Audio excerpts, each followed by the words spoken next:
The Idaho National Laboratory reached a major milestone this month as Idaho Cleanup Project employees have finished retrieving above-ground radioactive waste shipped to Idaho from out of the state. This section of cleanup was completed ahead of schedule and is required as part of the federal government's agreement with the state of Idaho. This comes as the research portion of the INL continues to ask state leaders to allow commercial spent fuel to be shipped to Idaho, something former governors Phil Batt and Cecil Andrus are opposed to. The trouble is the Department of Energy continues to struggle to get a radioactive liquid treatment facility up and running. So what's next? Aaron Coons has more from the Idaho National Lab. 2 years ago, Idaho Reports visited the Advanced Mixed Waste Treatment Project at the Idaho National Laboratory site just east of Arco. The project was ahead of schedule at the time, a massive building stacked with old crates, barrels, and debris that was clearly marked Rocky Flats. This week, the Department of Energy's Idaho Cleanup Project, managed by Fluor Idaho, announced this section of the retrieval of old radioactive waste is complete. Jack Zimmerman is the deputy manager for the Idaho Cleanup Project. So there's still some effort to go before we finish the treatment process, but the most hazardous step of the process, as you saw, were those workers that were in direct contact with very old, decaying containers of waste, and we've now got that completed. Governor Butch Otter and Attorney General Lawrence Wasden say this announcement is a huge accomplishment for the Department of Energy and the state of Idaho. I think what it demonstrates overall, Aaron, is that we can do what we say we can do. We will do what we say we will do.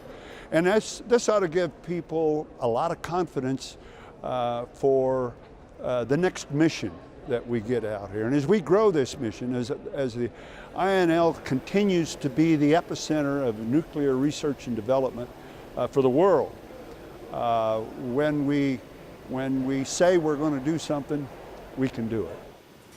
What they can take away from this ceremony is confidence that there is competence in this waste retrieval. That they really did a great job. I mean, they really did a great job. And it means that the Department of Energy can meet those requirements, can meet its commitments, and that the people of Idaho can feel confident that this site has been remediated, cleaned, and we're not done. We're not done. But I mean, this is a big deal. The majority of the radioactive waste that once filled these massive warehouse buildings came to Idaho from the Rocky Flats plant near Denver, Colorado. It was a nuclear weapons production facility that was decommissioned in the 90s. The radioactive waste was shipped here, stacked on concrete pads, and buried under a level of dirt and lined to protect it from the elements. Decades later, starting in 2003, the Department of Energy began the long process of retrieving the radioactive waste, a job that had its complications and frustrations. However, today, where stacks of debris once lay are rows of neatly stacked barrels. Inside is debris and sludge recovered during the cleanup project that was retrieved, sorted, and repacked in new barrels. The black drums are ready to leave Idaho. The white ones still need to be treated, but are safely stored in fresh barrels, not likely to leak anytime soon. Retrieval was a job that was difficult and had the potential of injuring employees who have to wear heavy, uncomfortable protective suits every day. The working conditions when you're wearing, triple anti-contamination clothing really creates it's a hot, sweaty environment. You have to wear a respirator on top of that. It really does put a lot of physical and physiological stress on the body. So the fact that the workers were able to do all this safely is just a significant, accomplishment by them. These barrels will soon be repackaged for shipment to the waste isolation pilot plant in New Mexico. They will be transported in casks like these TruPack Nuclear Regulatory Commission licensed semi-truck trailers. It was an effort that was on hold for years following a fire at that storage facility in 2014. The plant will start accepting shipments again starting in April. 61 shipments from Idaho are ready to go. But despite the joyful ceremony celebrating the completion of the retrieval process here at the Advanced Mixed Waste Treatment Project, work at the Idaho Cleanup Project is not done. There's still the integrated waste treatment unit that isn't up and running. It missed multiple deadlines. It was supposed to be up and running in 2012.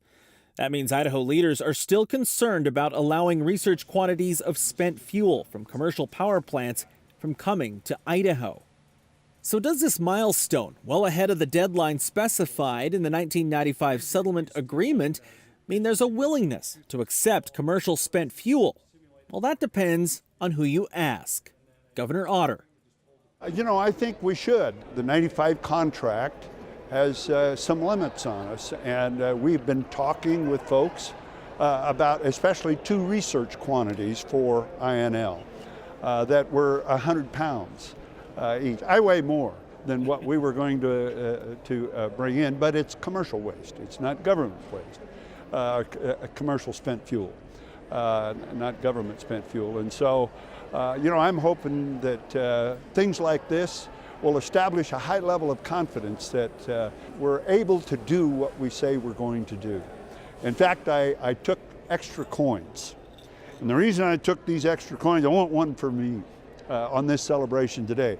But I'm also going to take one to Phil Batt, and I'm going to take one to Cecil Andrus, so that they can recognize that we have done what we said we would do. Do we have problems? Did we have problems with this? You bet we did. There were times when I don't know if we can do this or not, but you know, and the Idaho way is to complete the mission. We did that. Attorney General Lawrence Wasden might be a little more cautious. There's a lot of things that go into that mix. This certainly is one of the things that helps in terms of that process. There's some steps even with regard to this true waste in terms of getting it shipped out and meeting those milestones. But this really helps us as we sit down and have an agenda to talk about. So does it solve all the issues? No, but it certainly is a big marker in pushing this matter forward. Regardless of what the future holds, Attorney General Lawrence Wasden says nothing should take away from the joy of finishing a job ahead of schedule, a job that wasn't easy. Well, this is really a big day. I mean, this is a very significant accomplishment. Required a lot of commitment from a lot of folks, a lot of creativity, competence that they acquired as they did this job. I mean, there's big kudos to the Department of Energy, to the folks here at INL, and to the crews that did this. This is a really, really big day.